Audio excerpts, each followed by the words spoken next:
There's that silence I've been waiting for. Hi, everybody. Thank you very much for coming to ISSA's monthly meeting. We're at a little different venue. I hope you don't mind coming here. Let's give a big shout out to Google. Thank you, Google. Everyone's heard of Google, right? Okay. If not, do a search on Google. So, we are the founding chapter of ISSA, which is a worldwide association of information security professionals. Some of you coming here might not be familiar with who we are. And we're all about security, obviously. And this is our current board of directors. Let's give them a shout out for all the volunteer work they do for free. We've got a great team. Yes? Oh, there's a spelling error. Okay, I better go to the next slide quickly. There we go. I showed this earlier in the year, but since we're in a totally different venue, and I bet you there's a few of you here who have not been here before, I wanted to share that we won ISSA's Medium Chapter of the Year award through the hard work of our board and our advisory board. Our advisory board are people that were not elected but have decided to join us at board meetings to share their knowledge, like Regine here, and their experience to help us quite a bit. So that was very good. And we have some award winners this year as well with ISSA International. And hats off to Michael and Edmund. And I don't know who this smiling guy there is, someone else. You can join our community if you have not already. How many of you found out about this meeting because you get our emails? Okay. Anyone, how else did you find out about it? Just through a friend? Right, okay, so you can sign up here, and that way, if your friend forgets to tell you, you can come to our meetings in the future.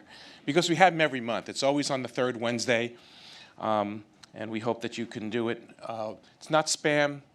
Just if you go to our website, you'll see on the right side, you can click and get our notifications. And then there's social media. So, we try to put good content out there on all the different social media platforms that we use.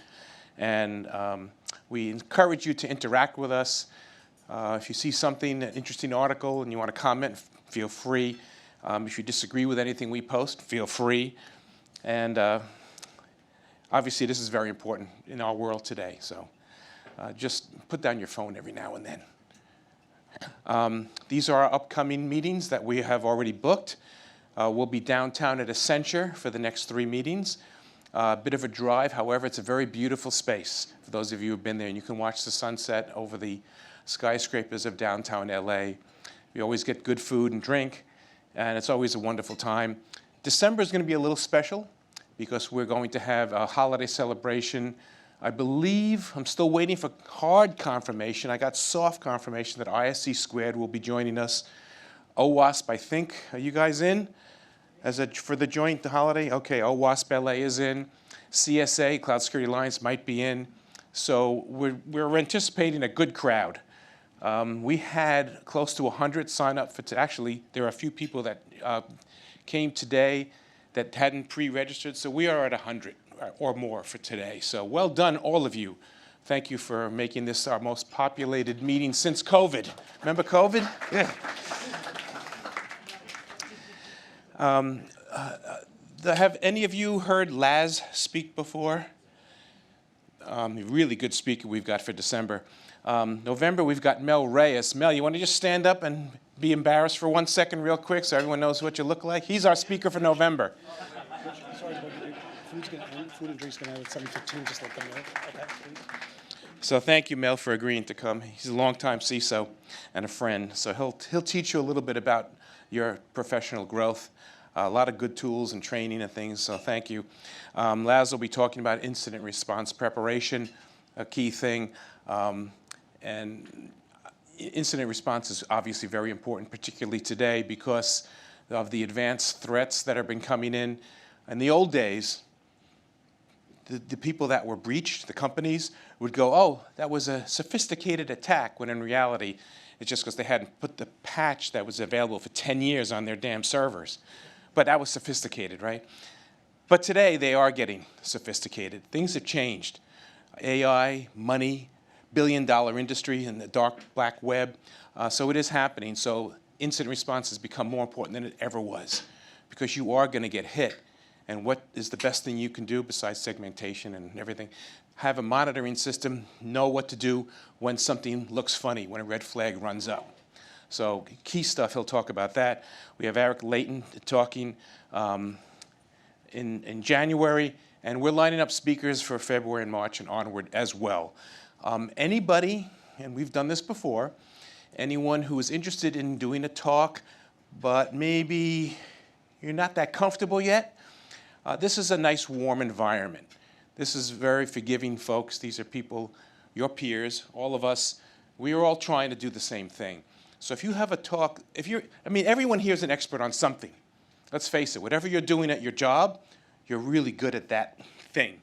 And maybe you're okay with a whole bunch of other things. But we'd love to have you maybe do an opening talk as an example.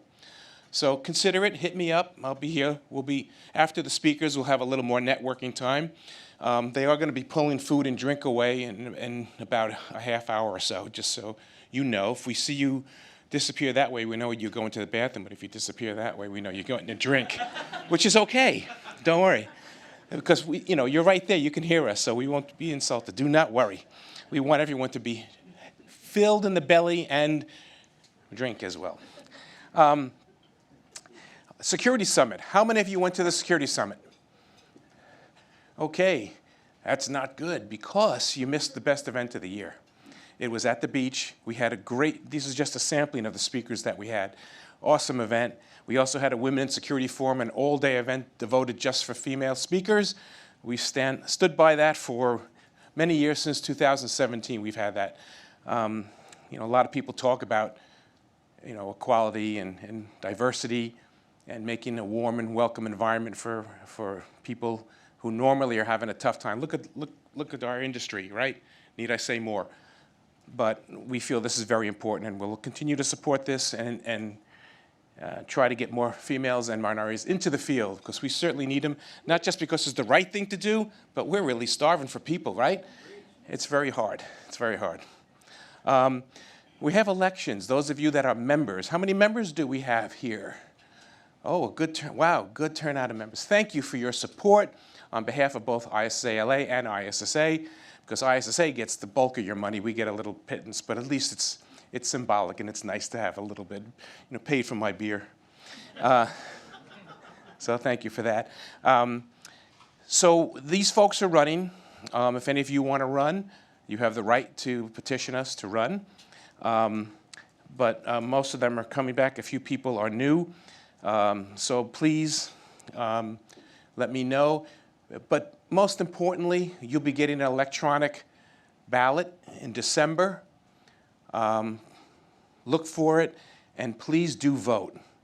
Because if you don't vote, this is your organization, right? You should have a say, and it's a good thing that everybody should do. I mean, look at our country, right? What happens when people don't vote? And we all understand. I'm not saying that if you don't vote, we're going to have bad people. We have an awesome lineup of candidates. But please exercise your right, because it's important to do. We're going now to our main presenter. We have two presenters, and we're very fortunate to have two excellent people. Regine joined our advisory board, as I mentioned earlier, and she's been a great voice of experience and expertise to help us. And she's been a CISO. She was on 2 panels at the summit that happened at the beach, and we appreciate that. And Regine, thank you for joining us and doing this. It's all yours. Tonight. So a little bit about, I'm the founder of my own consulting company called Modern Technologies, and I'm all about innovation, transformation, and delivery. And I've been in the field for over 25 years, both in the engineering side, so let me move on to the next one, both on the engineering side as well as the IT side. So my background, I'm French originally, been here for 35 years, and I started in computer science and moved into computer engineering and continued it over into an executive MBA at Pepperdine. And one thing also that I know that we're going to have another speaker talk about technology and professional growth. One thing that I've learned being a techie for many, many years is if I didn't understand business, I wasn't going to go up. So I really had to understand business and really how to bridge that gap between technology and business. So that master's really, really helped.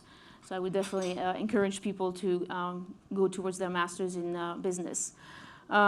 I worked pretty much in engineering my whole career for 20 years at Apple, at Spirent, Technicolor, developing hardware, software, firmware, and web products. And then the last 10 years, I've moved over to the CIO CISO role. So really moved up from a coder all the way to CTO, and then moved over to the CIO CISO role. And why did I do that? I really wanted to understand how does a company operate, right, from a back-end standpoint, not just from a front-end standpoint, right? There's a lot of, most companies invest heavily in engineering and product, right? But as you all know, they don't always invest in, IT and cybersecurity. So I wanted to understand what happens behind the scene.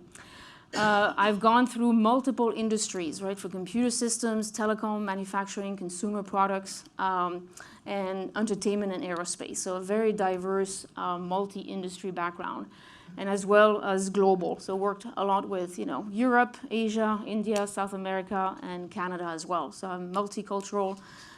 Being European definitely has helped me as well. So that's my background. I'm focusing right now on really consulting and helping companies in their information technology roadmap, their cybersecurity program, as well also as doing some technology executive coaching, because I really believe that going forward, we all need to be business partners, business leaders, right, in order to be able to affect change. So what am I talking about today? I'm really trying to help on the CISO side and the CIO side be a business partner. And one aspect of it is understanding risk management. And the reason for that is often we talk a lot about cyber risk, we talk about infrastructure, network, and so on. But a lot of CISOs don't really have a good understanding that at the end of the day, you're touching every little aspect of your company. Everything, right? So you are dealing with a whole risk profile. So we're going to go over what risk is. We're going to go over your risk environment. And specifically, since my background is really on the engineering side, I'm going to focus a little bit on the engineering application security and how you evaluate it and how you develop a cyber program. I'm not going to go into any type of mathematical algorithm, but really how do you set yourself up as a CISO once you come in, you assess where you are, and you move forward. So let's talk a little bit about risk. So, we all know that risk is when something bad happens. And, as we all know, something bad is going to happen. And often when you're talking to your, executive team, they're going to talk about, the 4 types of risks.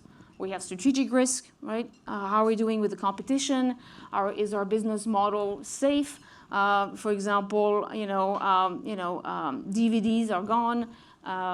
We're going into autonomous vehicles, right? So all the automobile manufacturers have to rethink, right, their strategy in terms of their business model.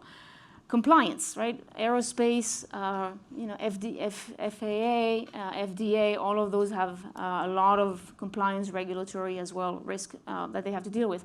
Financial, right? That's common, everybody has financial risks in terms of, interest rates going up, a bank pulling your loan, your creditor is not happy with you, if you have debt, your covenants and so on. So there's definitely a lot of financial risk.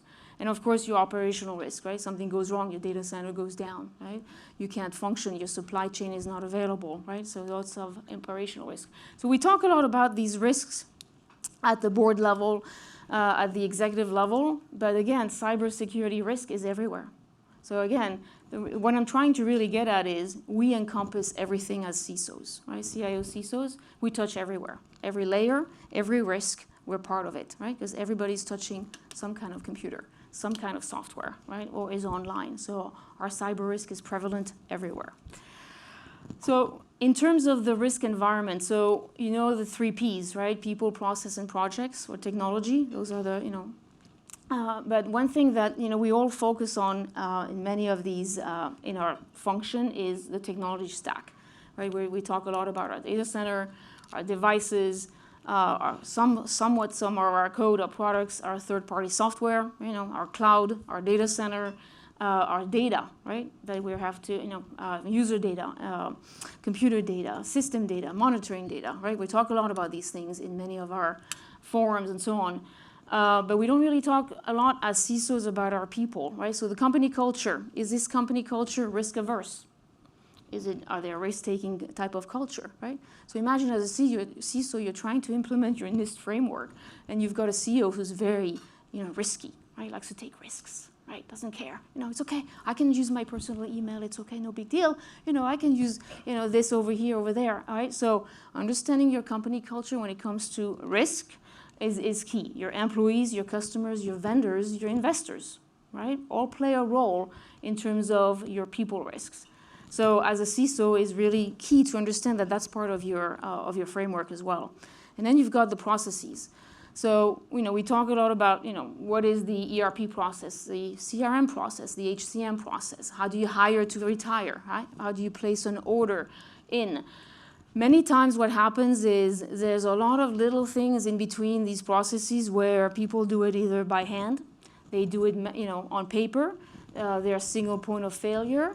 And you as a CISO don't know about it, right? And this little thing can actually take down a whole process going forward. So understanding these processes, and while I know this is very time consuming, but the more you understand that whole picture, your risk environment, the better you'll be at your job and the better you will be able to help your company.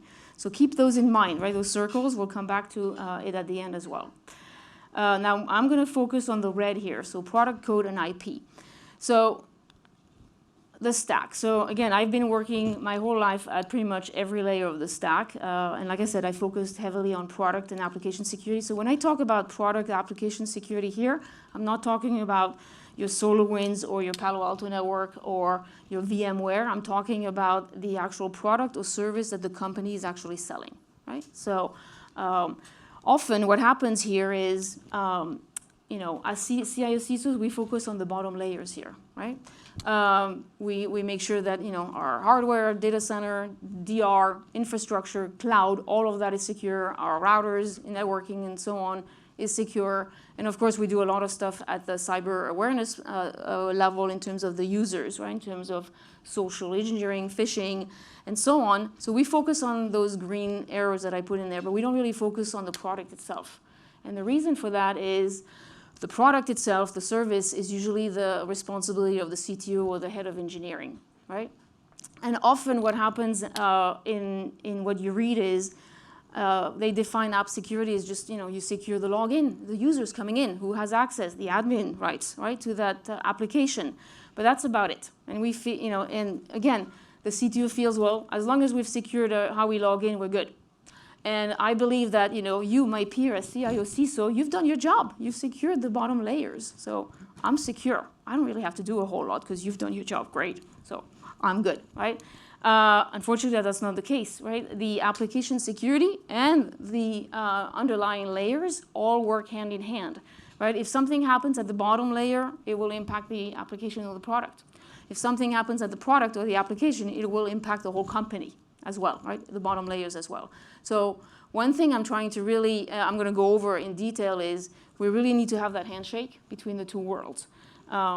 And we can't assume that one takes care of the other, right, going forward. So let's talk a little bit. Again, there's a lot of text, and I can share the slides, but I'm going to go over some of the questions. So this is really questions I really want the CISOs to ask their peers. So, we are very familiar with all of the applications that we use. And, but let's understand again now from the engineering standpoint, if I'm developing automotive code, automotive vehicle software for Tesla or for others, Mayo, and I want to make sure that my code, right, I know where it's stored, right?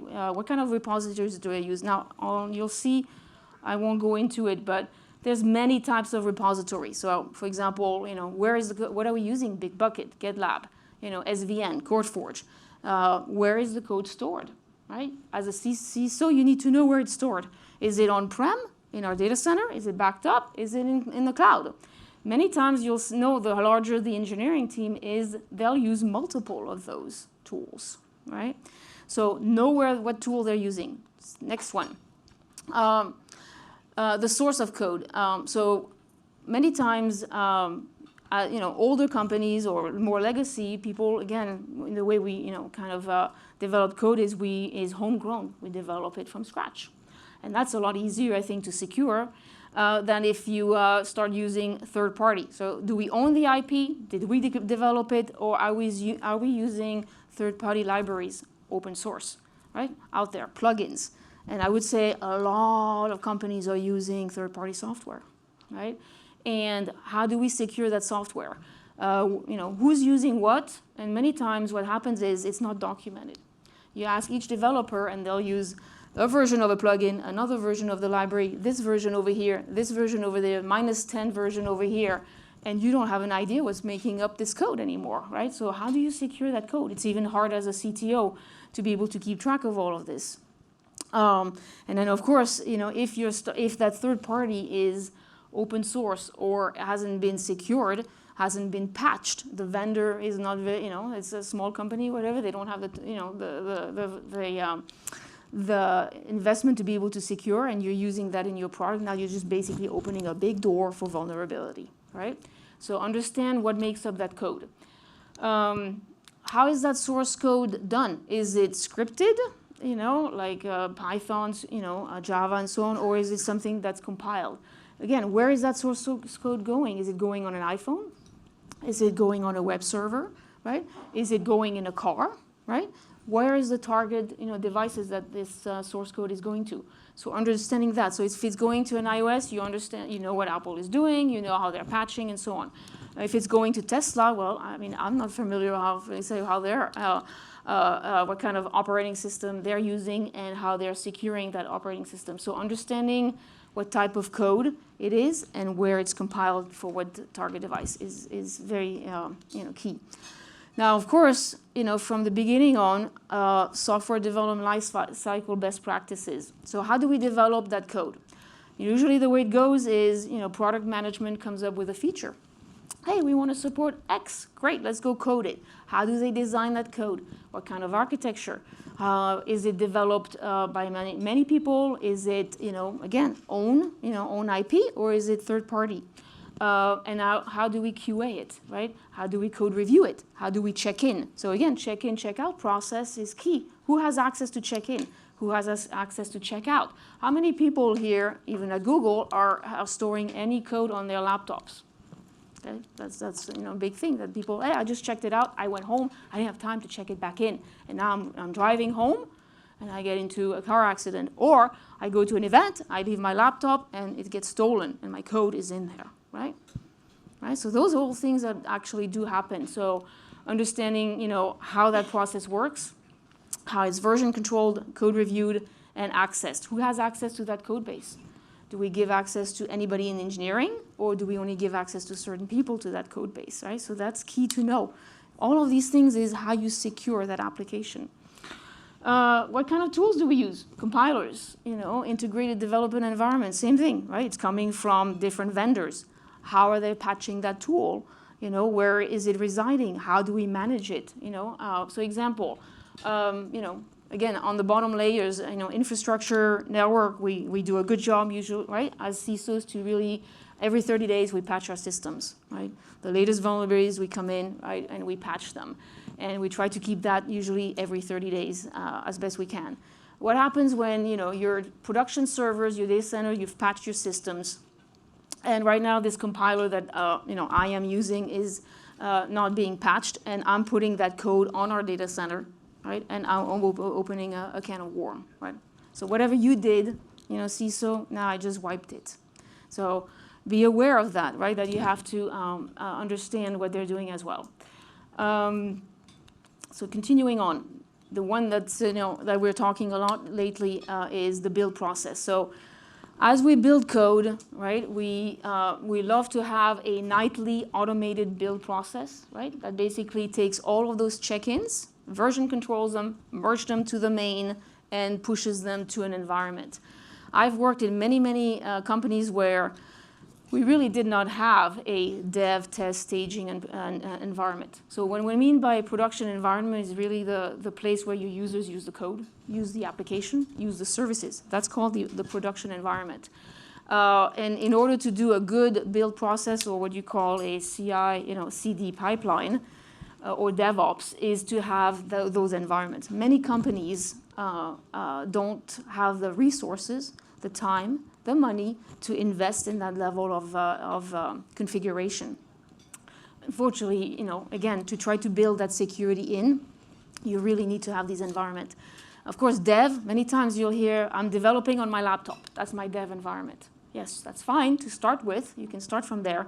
But then you need to put it into a dev environment that looks closely to your production environment.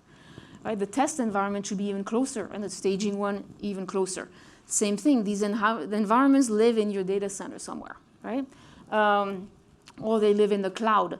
Often what happened in my experience is I would patch production and I would have a virtual zone separate for development, right? So I have my production zone, all right, on the main network, but I had a different virtual zone for development and test. And they managed it. So whenever I patched, I would patch all my production, but I wouldn't patch theirs. So all of a sudden now I'm moving up forward, they're n-1, they're n-2, n-10. And they're fixing a bug right there in that n-10 environment while I'm n. Let's say I've patched, right? And they push that bug there, but it doesn't work because they're on a n-x environment. I've patched and it breaks. So whatever I've done, right, they basically can nullify everything that they've done, right, or vice versa. Right? This is why it's so important to align the two. And the more you know of how they actually deploy their code, right, the more you can actually build in your security controls, your security framework, and bring that into that process. Right? It takes a lot of effort to automate this and to have all of the what do we call release environments up and running and controlled. And as a CISO, you need to be aware what they're doing, right? Where are they putting their code, how they're managing it, and so on. Now, of course, we've been talking for over 10 years about the DevOps process, which is that pipeline of how code moves between dev, right, to test, to staging, to production. And what we're talking about, right, DevSecOps is taking all of these, let's say, NIST 172 controls, right, and figuring out what applies of these controls into that pipeline. And slowly working with your DevOps engineer to start adding the security controls, automating the testing at night, right? Overnight if we can, so that it catches things before you come in the morning, right? So again, this is a big effort. I'm not sure, I ask you guys, I've worked on DevOps process. I've had a really big struggle trying to get the sec in there. So I don't know, have you guys had any struggle in getting the security part in that DevOps process? Oh, yeah. Time consuming. It's very hard to get engineering to listen to it, understand why it's so critical. And this is why my whole presentation is really to build that liaison between the two. The other area that also we CISO don't really always think about is the software architecture. So you'll be familiar with on the left here, we're moving more and more into microservices, right? API breaking down the code to thread level and so on, versus the older model view controller has been around for a long time. And so all of these different software architecture are being used, right, by your engineering team, and understanding which one they're using. Sometimes it's a multiple of those. And how do we bring in that cybersecurity frameworks into it? Because really the cybersecurity framework is a set of concepts, controls that we're trying to insert into their day-to-day process. And again, I guarantee you that your CTO or your head of engineering may not know what your world is all about, what you're trying to secure, how you're doing it, and how does that play in my world of software, right? So trying to build that bridge. And of course, as we're doing a lot of testing on the CIO side, infrastructure, network, and so on, as part of products, they're doing a lot of testing of code, right? And you've heard of white box and white box dev testing, or black box user testing, and how automated is that testing? And again, testing is thousands and thousands of use cases that you have to actually develop to be able to make sure that your users, right, you basically cover all of your use cases. That same thing. This is an area that often, when time is not, when there's not enough time, when there's not enough budget, that's one area that gets cut pretty quickly, right? So same thing for them. Are they testing across these environments? Many times I'll say, I dev tested on my machine, it'll be fine. Well, I've done a little, I've had 5, 6 people test the code, it's fine. But that code is being used by millions of users, right? So, it happens a lot where you'll hear your users, hey, they find the bugs for you, right? Now, you will never find 100%. You'll never test 100%. But ensuring that, again, a lot of automation happens through that build process is what can actually help you catch these things early and catch some of these vulnerabilities and automate some of your vulnerability tests, right, as part of that build process. So you can catch these things. And then what happens when you find a P0, a P1, or P2, right? How do we sync, again, IT's updates with code updates, right? Like I said earlier, right, they can actually, cancel each other out, right? So how do you keep that in sync between those two worlds? So those are key components on the left and kind of the right questions to ask to make sure that, as a CISO, when you go to your CTO, your head of engineering, and you ask this question, it's going to be, wow, you actually, care about what I'm doing. How can we work together? How can we integrate things together so that my code, when it goes out there, I don't have to actually pull it back, right? And have some bugs. So I've listed here, again, lots of tool references of what I've used in the past, right, in terms of things to ask, and I'll share the PowerPoint as well. Now, what are some of these takeaways? So like I said, all in all, sometimes app security, assumes, that things are covered below, but it really gets involved with every single layer. So we need to make sure that everything is covered.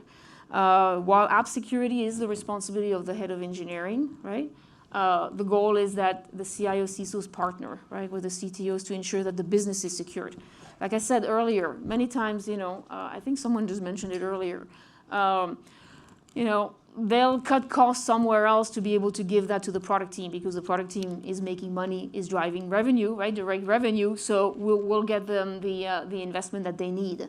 So making sure that the two worlds speak the same language. You guys are both business partners.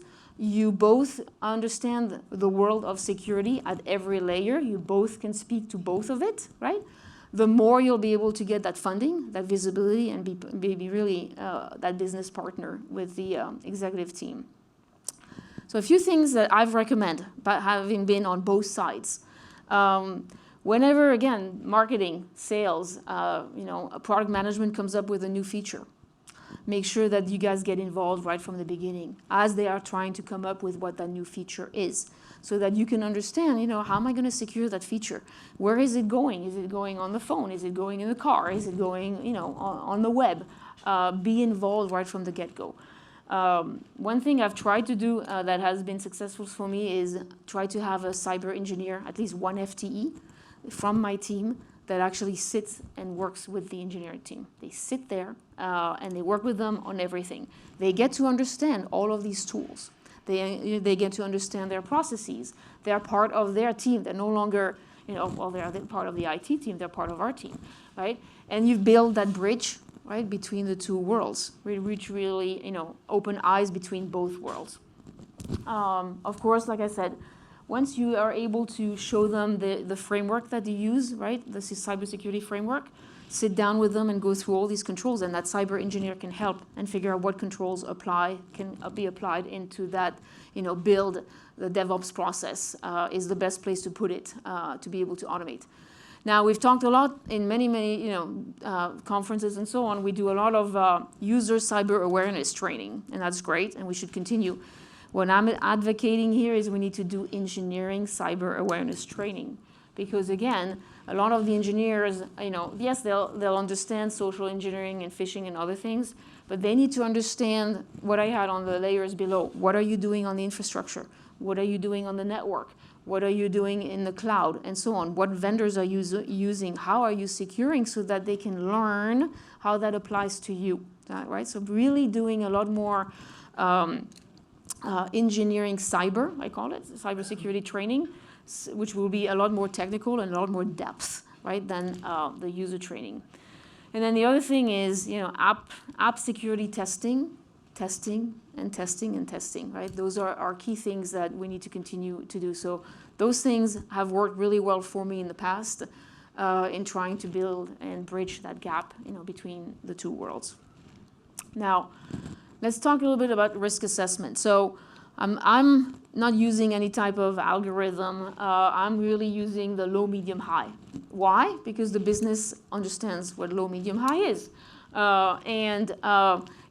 This is the loop, right? So you guys are familiar with this, but it's just continuing to explain, from both sides, right? We identify risk, and there's plenty of tools. Again, I'm not, picking any tool. Those are just in no order. We have to identify our risk. That's the first thing to do. We have to analyze it, right? And from the analysis, you'll be able to say, well, these are the major pain points. Let's say I have these major 10 pain points. What is the best framework for me to use to address these pain points? What happens often, and it's happened to me as well, is we get an assessment and it's 100-page long, and we don't know where to start, right? And by, again, having those business, remember at the beginning, those business processes that I mentioned, understanding how the business operates, looking at your assessment and the pain points. Well, if we can't do payroll, that's a pretty big a pain point. So really trying to assess your pain points, and really from a business standpoint, not just from a technology standpoint, because at the end of the day, you are a business partner and you're trying to help the business, and the more that they can understand you that way, the more you will get attention and funding. Now, of course, once you analyze and you figure out your framework, you want to track it if an incident happens, right? You want to be able to put a platform in place that tells you, hey, this is what's happening real time.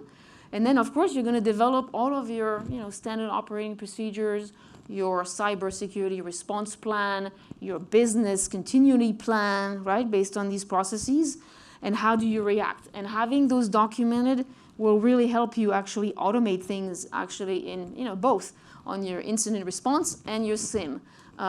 It's very hard to automate any of these two platforms if you don't have your SOPs and your incident response plan and your business continuity plan well documented with your policies. Imagine there's a fire. We had fires, many years ago, and everything's down. The data center, is shut down. So it's not really a cyber risk, right? It's a business continuity risk. But as a CIO, CISO, you're involved. It's going to involve some cyber, risk as well. So making sure that those two plans are working hand in hand, and your users, your management, right, and sometimes your vendors as well are part of understanding your plans, because again, we all use a lot of vendors out there, right? So if you have a vendor and they don't understand your procedures, it's going to could cause some problem. And then I just put we all generative AI is everywhere. One thing that generative AI can really help from a CISO standpoint is documenting all these things. It's extremely time-consuming to write these procedures down, right? But using generative AI will actually help us, feed it a framework and spit out a lot of the controls, some of the procedures, right, that you can then just tweak. Right? It may not be your procedure, but you can have the basis and you can tweak it. And then one thing that is really, again, not really used a lot, but it's a GRC tool, right? The government's risk and compliance tools. I've used SAP, Oracle, LogicGate, Volkiva to be able to actually dump the whole framework into those GRC tools and able to have basically a dashboard of your risk profile, right? And again, I'm going to be looking at how can I get, again, my assessment to feed into generative AI to actually spit this out and put that into my GRC so I don't have to do all the work by hand, right? So that's where I see a huge help there because it's, again, extremely time-consuming. Many of the cyber teams are 5-6 people, unless you're a really big company and you've got 20, 30 people.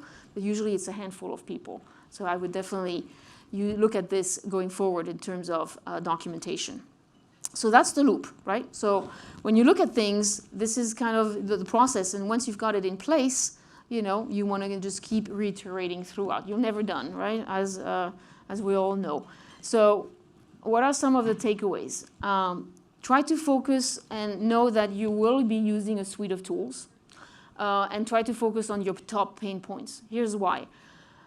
Like I said, many times I've gone and been overwhelmed by the amount of vulnerabilities I have, the amount of pain points I have, and I don't know where to start, and I just go by sometimes by the technology stack and say, okay, let me figure out what I need to do at this layer, at this layer, at this layer. And while I'm doing all this, the business goes, what are you doing, right? We're still having these risks and nothing's happening, right? So again, going back to being that business partner, understanding how your business operates, and every business is different. And what are the pain points? And then focusing on the pain points. Because again, you want to get quick wins. You're a business partner, you're trying to help the business minimize its risks. So try to focus on the pain points first, and then start focusing on the rest of them, right? So it kind of like the high, medium, low pain points. Understanding your business and technical environment. Every business is different, and every technical environment is different. What one tool, SolarWinds can do for you, can't do for that, right? So not every tool can work in every environment. So really understanding your environment and how that tool can benefit you. Often what happens is I've bought tools and I use 10% of the tool. And 90% of that tool I can't really use because I didn't really pay attention to really what tool I needed to do for what I needed to solve. So goes back to my due diligence over here. And again, ensure that the solutions you put in place actually minimize your risk. Sometimes they are great tools, they do a lot, I'm overwhelmed with data, but I'm actually not minimizing any risks, right? So make sure that there's definitely business rewards, minimizing your risk. I mentioned earlier about generative AI, but the other thing, when you look at that loop, you want to make sure that these tools actually integrate together. How hard is it? And I've lived it where you've got one tool here, it doesn't talk to this doesn't talk to this, it doesn't talk to this, and I have to do it by hand and correlate between every single tool. So one thing to do also is, look at the integration path on these tools. And, again, more and more tools, as you all know, are trying to, will be covering more and more path. Now, I wouldn't really use one suite for all, because it's always good to have, multiple eggs, right, multiple vendors. And, have also a little bit of, kind of competition between them to make sure that, they take care of you. In terms of third party, so we all use third-party software. One thing also to be really keen on is make sure that your third-party vendors matures with you. So let's say, hey, I just, I'm going now to Europe. I just gained some business in Europe, and we're going to grow tremendously through EMEA. And Regine, CIO, make sure that all of our stuff works in Europe. Oops. Well, now my vendor does not have a solution that is approved in Europe for GDPR, and now I'm stuck. I have to buy a new tool, right? Or I have to do something different, right? Or, you know what, we're buying companies, right? We're merging with a $1 billion company, and all of a sudden going from 1,000 users, I have 10,000 users, right? And that tool set now does not support me for that, right? So make sure that whatever you're selecting, you understand, one, your business model, where you're going from a business strategy, right? And you select the tools and the vendors that can actually support. Because again, trying to switch right in the middle of it is a nightmare, right? So that's why, again, be that business partner, understand the business processes, understand the business model. And also ensure you have the right skill set. Vendors do a great job at solving your world's problem, but then you don't have the skill set, right? And then trying to build that skill set to make sure that you know how to manage the vendor and what they're doing and their SLAs and so on. So make sure you have the right skill set that actually can use those tools, right? Not that you have to have all of the skill set in-house. And like I said, don't rush into a decision. Make sure you do your due diligence, because you're going to be spending millions of dollars usually, and it's going to take years, to really have a full ROI, right? Sometimes you never get a full ROI, right? Or even 90%. So make sure you do, you don't rush your decision, and you work with your other partners as well as a full team decision. So now let's say we've done our assessment, we've selected our tools. Now what? What's my cyber program supposed to look like?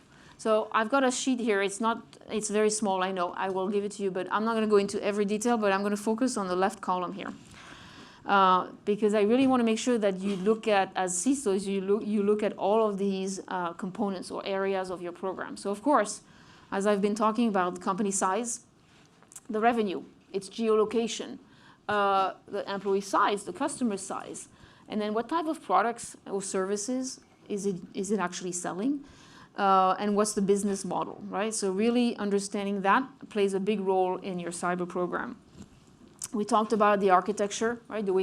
What kind of software or service product architecture, and what is the cyber architecture and framework I'm going to use to support it. Tooling, right? We've talked about tooling, skills, context. So, one thing that is key and doesn't always happen is that the business strategy and the technology strategy are aligned, right? The more alignment, the easier it is, right? Often when you don't have that alignment, you'll do things on one end that doesn't meet the other side, right? And trying to get the two together is critical. You'll develop your response plan, and you also have to look at your cybersecurity philosophy. So again, if you have an aligned business technology strategy, it will be our job, not IT's job, right? Not CISO's job. It'll be our job as a business to secure the company. It'll be our job as a business to minimize risks. Sometimes there is a program in place, sometimes there's not, but ideally you want to have a program in place, well documented, well known, well trained, well measured, and well funded, right? Everybody in the company should be aware of it, should be trained, should be able to be asked anytime whenever there's an audit going on, internal audit or external, and it is well funded because everybody plays a part of that cybersecurity, right? It's all part of everybody's job. You have a framework, you've picked it, you've put it in place. It's part of everybody's job. They are aware of the controls. They're highly trained on it. That's ideal, right? That's why it's on the low security, on the low risk side. Now, communication is key. Are you doing your quarterly awareness trainings? Are you doing any type of monthly cyber updates? Are you doing any type of lunch and learn? Are you sitting with the executive team monthly, regularly, talking about cyber? Talking about risk, that's a low-risk program, right? That would have that. Are you able to have, kind of real-timeness in terms of incident response plan, right? So that everybody knows if this happened, X, is done. And that goes back to having that cybersecurity response plan and that business continuity plan. And also explaining that to people, training people on it. One thing that, has helped me is attending all of my peers' staff meeting. Right? At least once a quarter, I would go to each, the HR team meetings, the marketing team meetings, the manufacturing team meetings, engineering team meetings, and I would bring all of these topics regularly. One time is not enough. You have to keep reiterating, right? And taking different portion of that cybersecurity incident response plan and going over it. You can't go and spend, 50 pages and go over it, but you'll talk about specific sections with them, right? Specifically what happens when you hire people, when you onboard people, when you fire people, right? So that they, for example, HR understands more, how they play a part in cybersecurity. Collaboration. How do we revisit this on a regular basis? I mean, again, based on the tools I mentioned earlier, you should be able to have your dashboard, right? Kind of in a GRC type tool, so that at any point in time, the CEO comes to you and says, hey, and what's our cyber risk profile today? You should be able to say, well, I feel pretty good. It's between a low and medium. Why? Oh, because of our tools are in place. No, we have I don't know, 5 out of our tools done. The 5 are not in place yet, so I feel we're medium. Right? You should be able to respond that way. Right? That's what they expect out of us. Right? Telling them about the tool.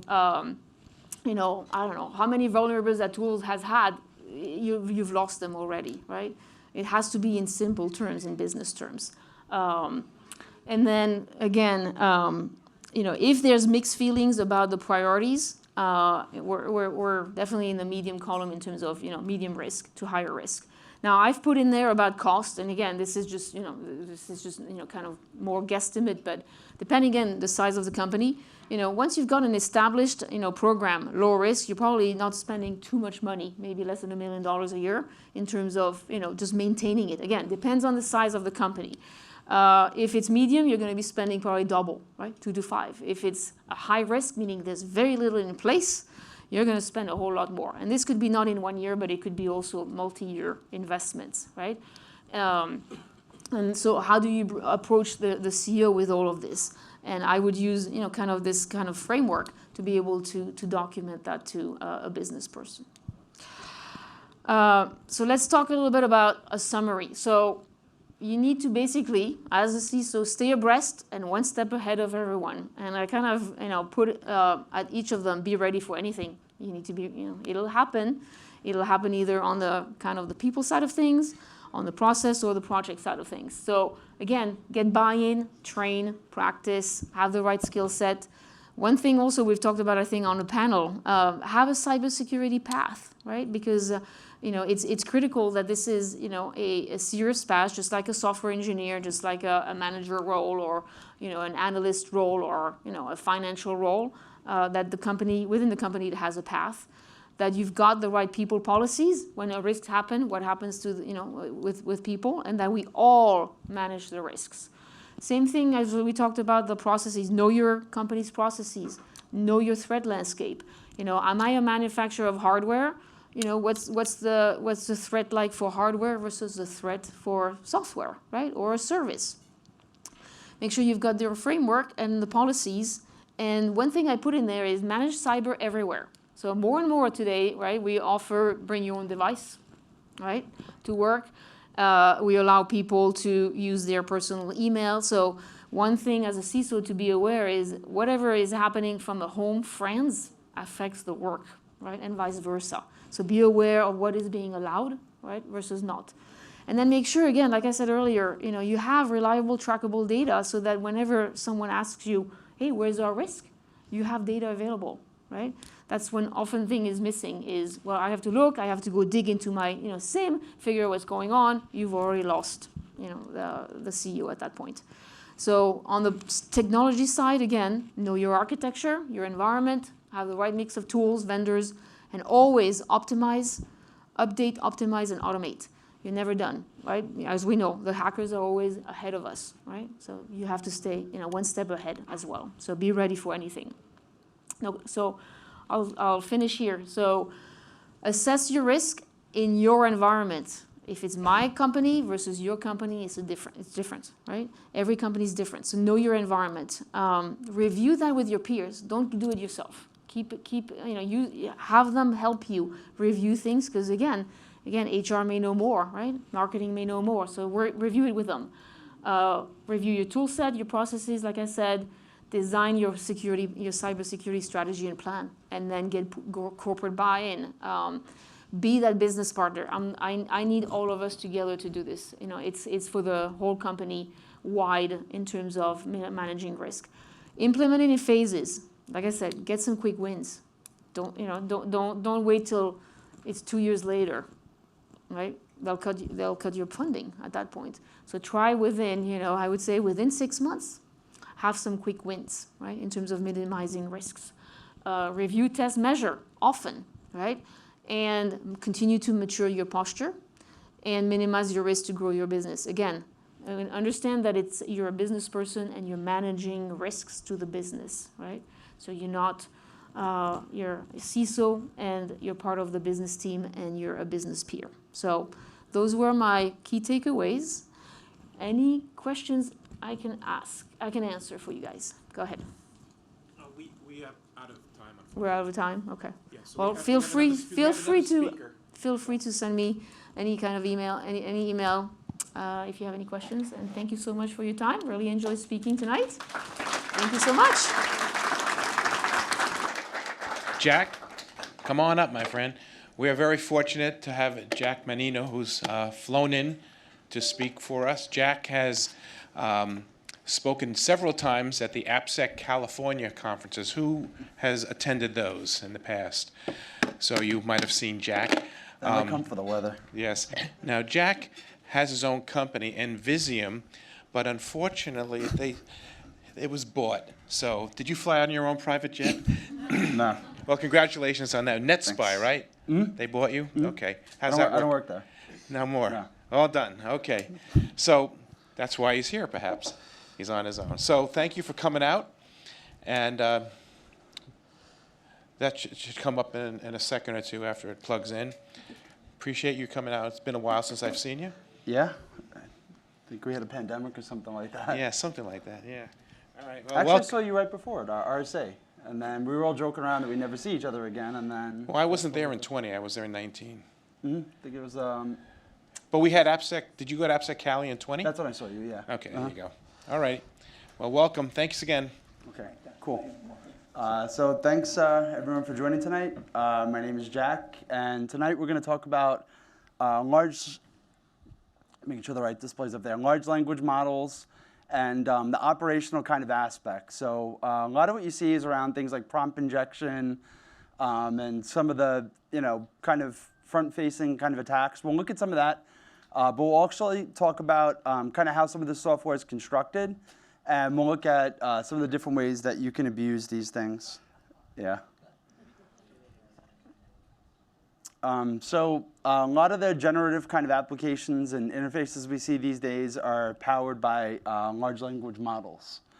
And there's a difference between LLMs and chat models. Chat models kind of are built on top of these.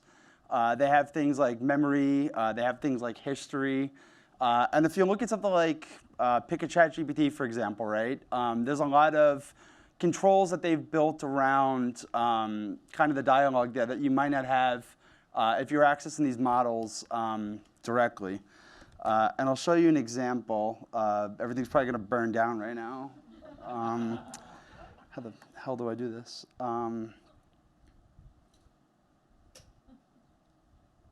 Let's see here. Let me get out of full screen mode or something.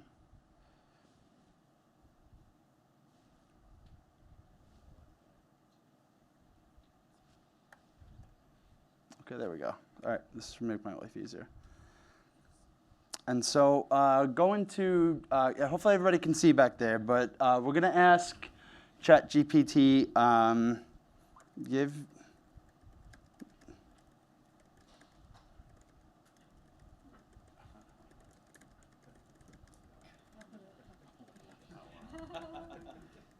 and we'll just ask the interface. Yeah, tell them what you do. So we just asked ChatGPT, give me a pretext. Where did it disappear? Oh, no internet, great. That would explain it. Okay, there we go.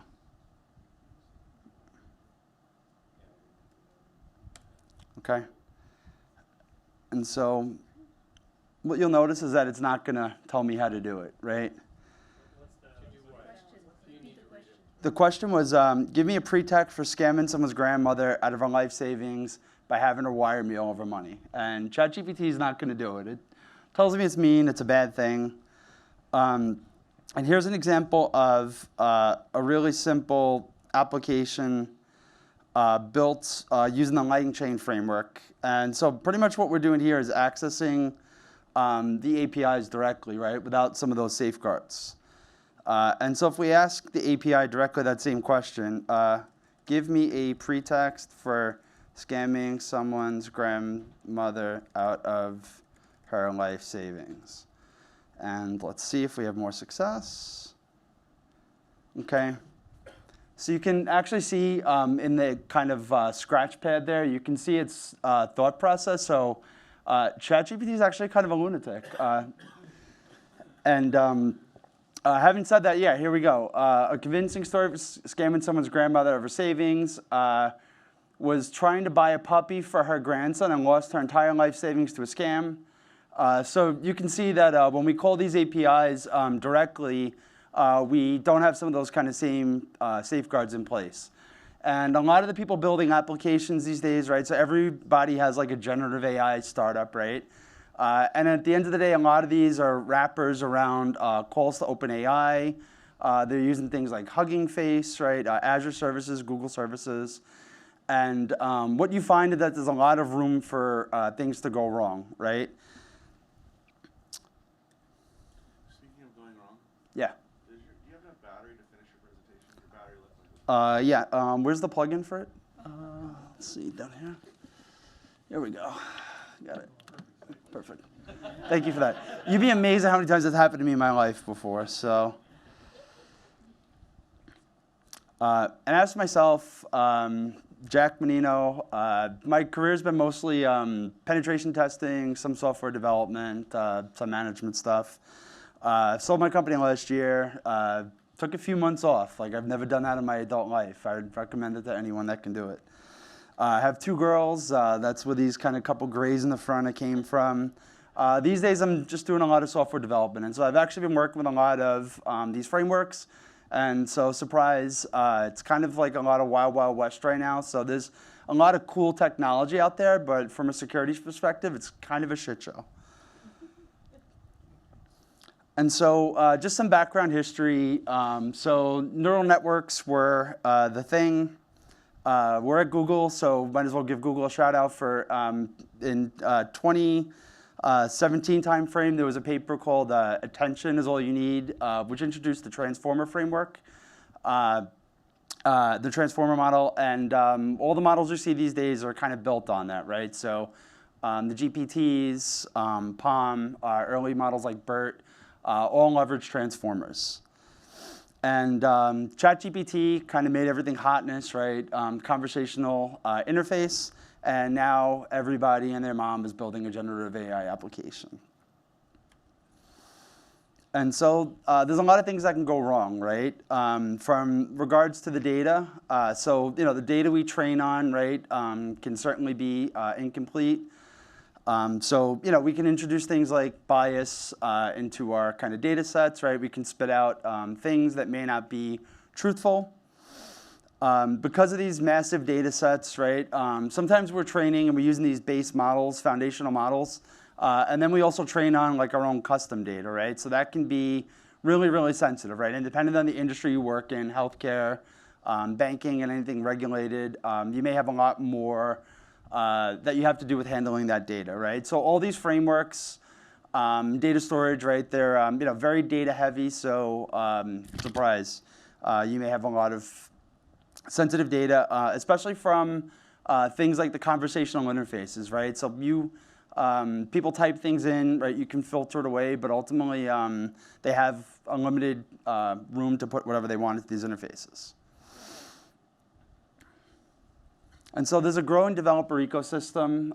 There's frameworks. Has anybody heard of LangChain or done any development experimentation with LangChain? Yeah, LangChain's becoming pretty much one of the de facto frameworks for building these kinds of applications. So if you look at LangChain and the integrations, it's ridiculous. And so we'll look at a few examples of how to use LangChain to build LLM chain kind of applications, and we'll look at how we can abuse those. A lot of people these days are using things like vector databases in addition to everything else that's out there. So vector databases work very, very differently than SQL. But then things like Postgres, for example, you can use extensions like pgvector, which then turns Postgres into a vector database as well. So there's a lot of new tools out there. There's a lot of new toys. Additionally, we have code repositories. Now we have data repositories. Also model repositories, right? And hubs where people are now sharing and open sourcing their models as well, right? And so now you have more places to suck in untrusted code into your environment because you didn't work hard enough already. With regards to things like observability and visibility, so again, because of the distributed nature of some of these jobs, you see a lot of products, at least kind of early on, that are doing security, and in a lot of cases, they're just like wrappers around APIs. So how do LLMs extend the attack surface? So natural language interfaces kind of change the game, right? And so there's a lot of tricks. So for example, if you were building a traditional web application and you had to validate, say, a zip code, right? That's easy. But trying to like validate the English language, right, is or any language rather, is significantly harder.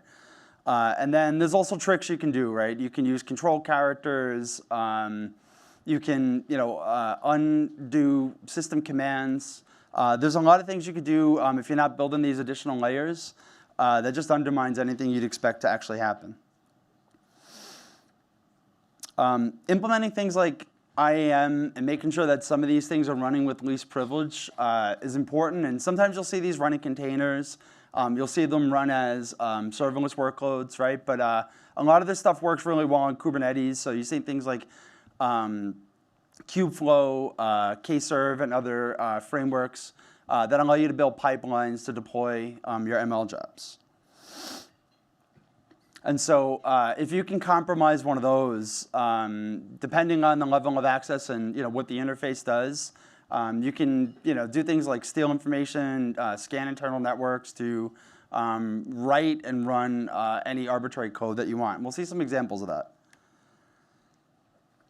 And here's just kind of some of the things LangChain touches. And by things, it's kind of a little bit of everything, right?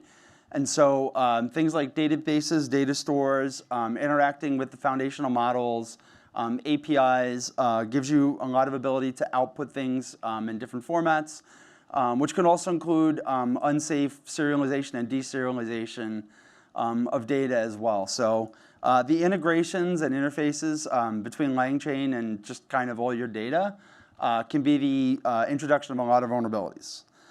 So things like SQL injection, all the kind of traditional attacks, you can just use your imagination in a lot of cases and find clever ways to get the applications to do what you want. And so when we build these applications, we have often different kind of personas. And one of them is the system, right? So we can give it, tell it who to be, what it shouldn't do, right? Preconditions that it shouldn't violate. And in some cases that works. Depending on the application, you can find cover ways to do prompt injection to kind of undo some of these things. And then for the most part, you have the AI kind of in the human interfaces, right? Where you can kind of guess what each one does. And so the human can do a lot of bad things. So in the ML lifecycle, right, it's very similar to kind of the LLM world. The big thing is preparing data, right? So depending on the data set, right, whether we're consuming it from public sources, whether we're using our own kind of trusted data sources, we want to be careful to ensure that these models can't be poisoned, right? For example, if somebody can send more API requests, like beat throttling and stuff like that, and send disproportionate amount of data to be trained. There's a lot of mathy stuff that's way above my head as well. But then you'll do tuning, understand kind of where your models work, and get baselines, right, for how these are going to kind of behave in production. Deploying, right? So in theory, we want to deploy these things in a safe way, right? So we assume that they're we've kind of caught vulnerabilities like in automation, peer reviews, and stuff like that. But in reality, we find that a lot of these kind of things can also be attacked in production, or people are going to find real clever edge cases to abuse these interfaces. So monitoring is really, really critical in the real world for these types of apps. And there's some really common patterns when you look at different chatbots, conversational interfaces. And you'll see things like few shot. So a lot of ChatGPT, others, aim to kind of get you the data you want without making like 1,000 requests. You can call functions in some cases. So many platforms give you kind of a sandbox or a safe way to run functions. And depending on how you implement these things, you can also implement them in a very unsafe way. So let's see some examples of how we can abuse some of these apps.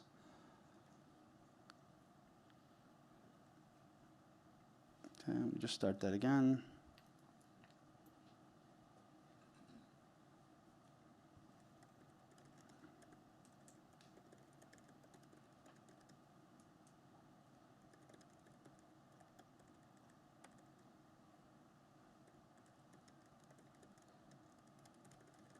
So here I just wrote, and I'm telling it to write a Python function to print the contents of the etc directory and then to execute it. And so let's see what happens. Okay, so I pretty much just ran that command against my local system. And one of the things you'll see a lot of times is that we'll build these agents and then give them a bunch of tools, right? So things like web lookups, things like writing code, things like scraping endpoints. And so these all become abuse cases, right, for the applications we're building.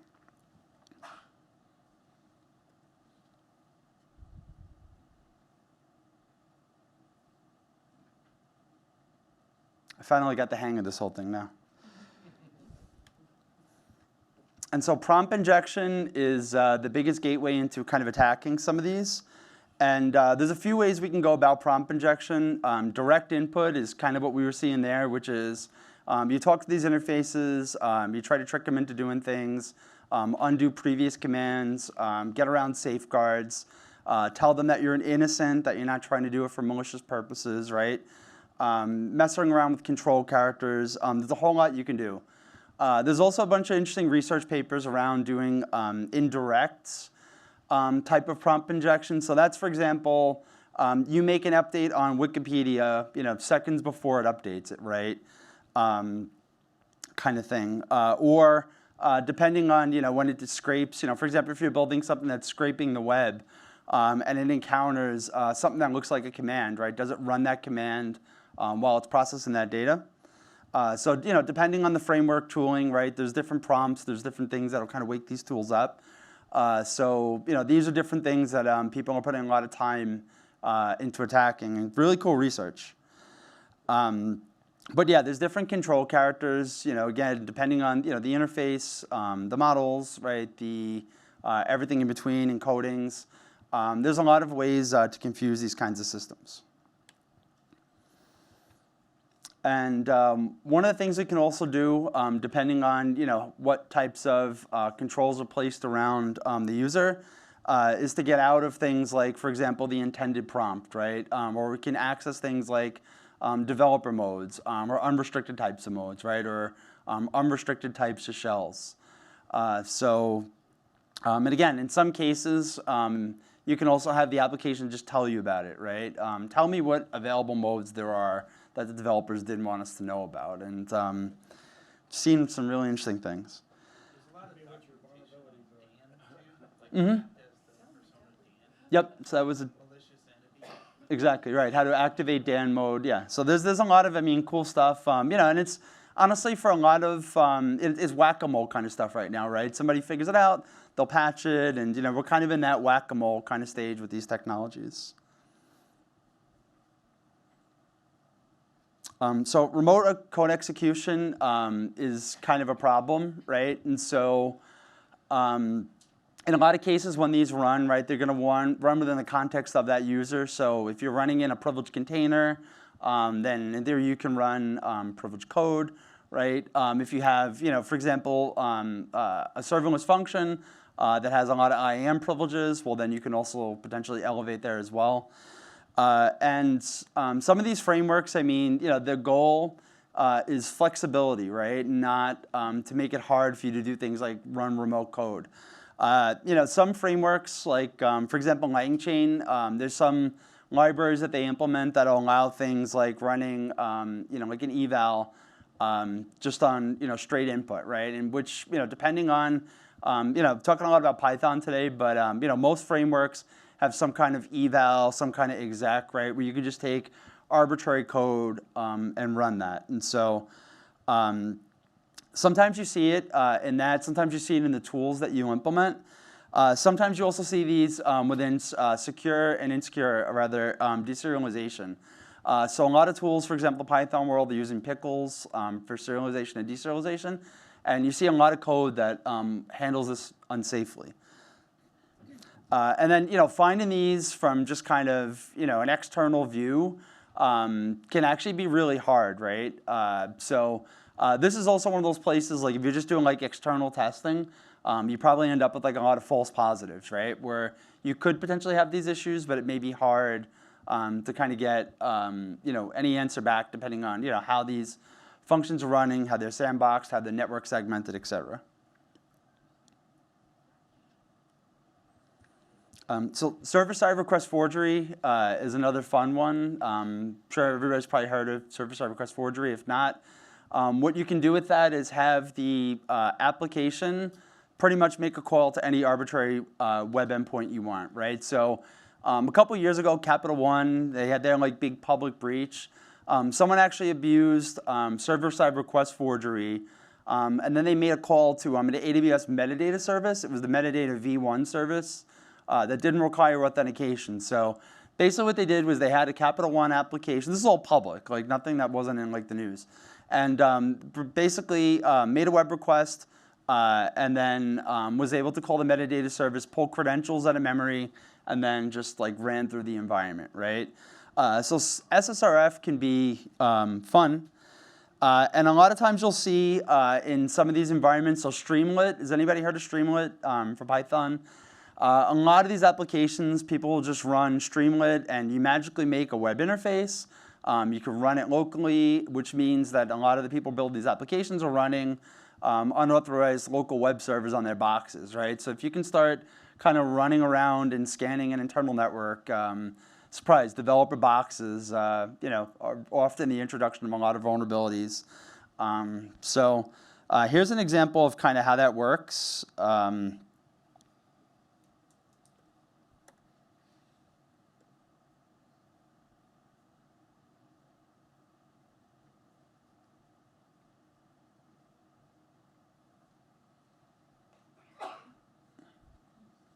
we go. So all I'm going to do here is just start Python web server. So it's just starting a web server locally on my box on port 9000.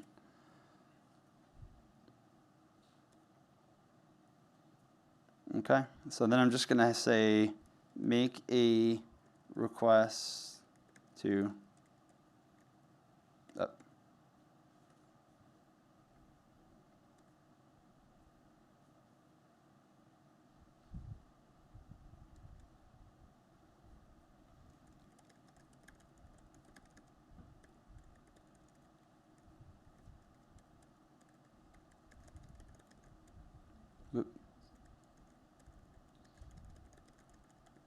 Okay, so all I'm saying there is make a web request to HP 172.20.10.5, which is run on my local box, and print the results.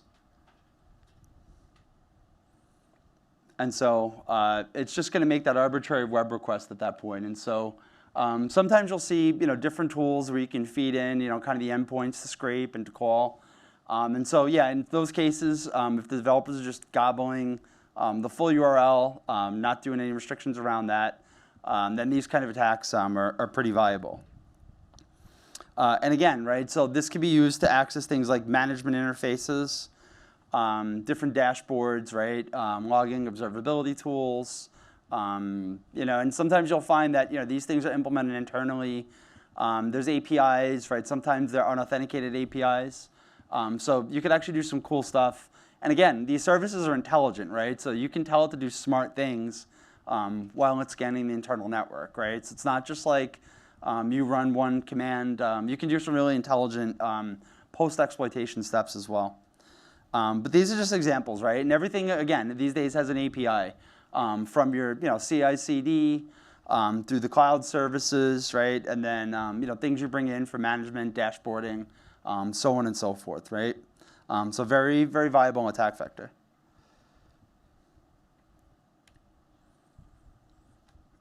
And so when you interact with these models, right, there's a lot of information that can be in that chat history. So again, depending on the application type, right, there could be some consequences with regards to data retention.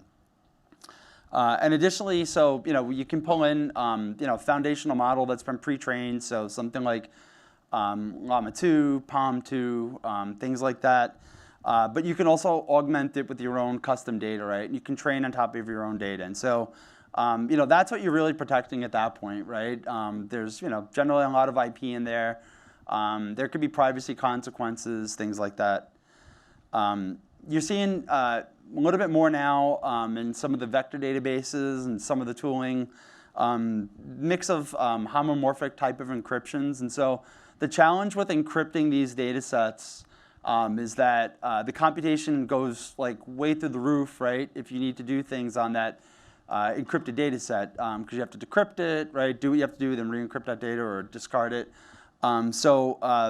Ideally, you use encryption types that allow you to do some type of computation on that encrypted data set, right? And so there's a lot of research and everything like that around using homomorphic encryption, and seeing some of the vector databases starting to kind of try to implement that at that level as well, which is cool. With regards to things around logging and observability, and so there's events of interest. And again, right, knowing how your model performs is important, right? So if you see lots of deviations, if you see your costs going through the roof, if you're seeing jobs are taking a lot longer to run, right? Maybe you want to investigate those things, especially around data leaving your environment.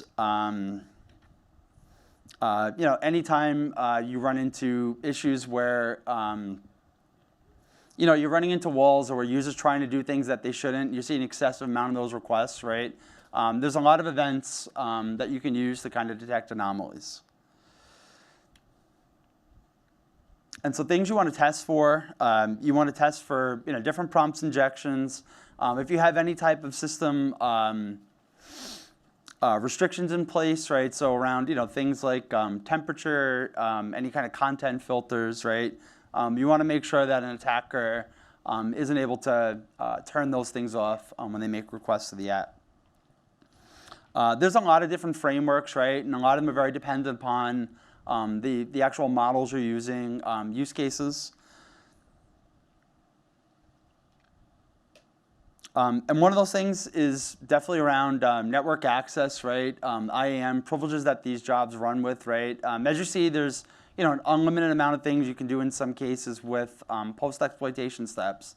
So you want to make sure that when you have a compromise or when a user figures out how to abuse some things you weren't thinking about, right?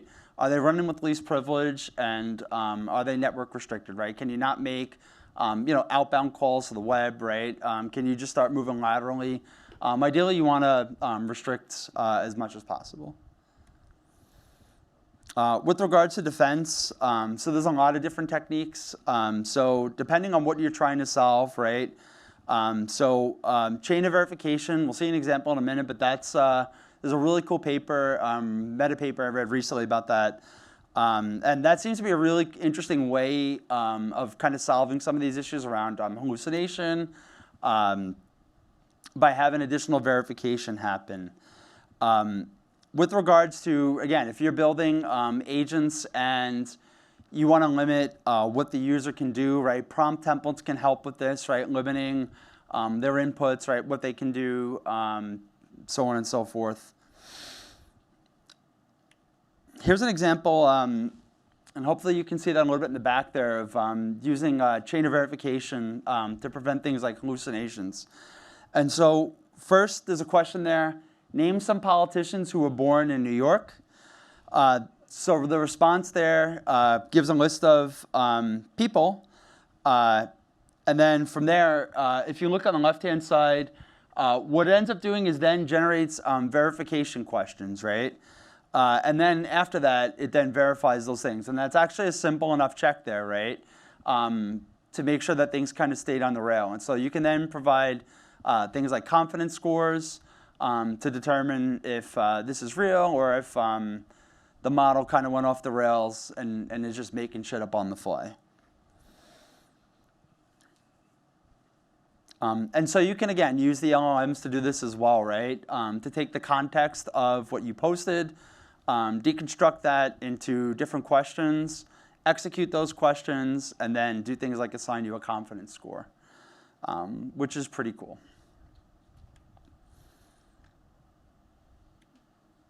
And so in conclusion, this ecosystem is expanding pretty rapidly. So there's a lot of cool tools out there. There's a lot of novel vulnerabilities to be found. I've worked in the web world for years, right? The frameworks have gotten better. Some vulnerabilities have gone down, right? They've gotten harder to kind of shoot yourself in the foot. It's really easy to shoot yourself in the foot. It's actually kind of fun at this point. So, yes. I saw a point that you made earlier on how to avoid poisoning the model. Could you talk about that? That would be interesting to understand. How would you prevent that? Sure. So with regards to avoiding things like model poisoning, and so if you are, for example, putting this up, does anybody remember Tay, Microsoft's Tay a couple years ago? It was a bot they put out a few years ago, maybe like 10 years ago at this point. So Tay is a good example, right? Is they turned Tay loose on the internet, and Microsoft, created a Tay account. And then within hours, people taught her how to be racist. She was talking about the Holocaust. It was like terrible. And they took Tay offline, never to be seen again, right? So that was an example of, they didn't anticipate that there was going to be that level of like adversarial input, right? And so here's what they thought the model was going to perform. Here's what Twitter did to the model, right? And so that's an example there of they just didn't anticipate, or they got some really good feedback into where they had to improve things, right? So you'll see that. You'll see for example, training on malicious data sets, not clean data.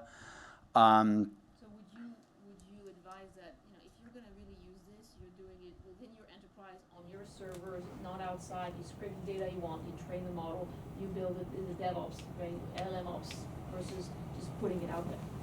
Well, I mean, there's a process, right, of tuning a model, getting it right, and then kind of productionalizing it. Enterprise it, you bring it in, and then control it that way. I mean, there's, in what regard, like, not, like. To be able to do all these processes and keep it from being poisoned. So you're saying like not exposing it to the internet, or? Beginning, when you're building it. Sure, right, yeah.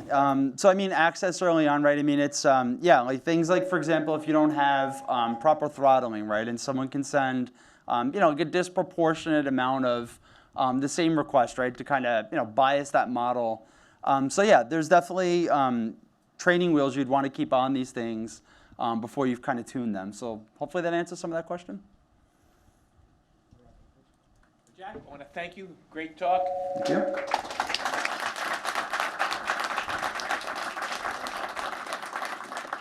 Thank you all for coming.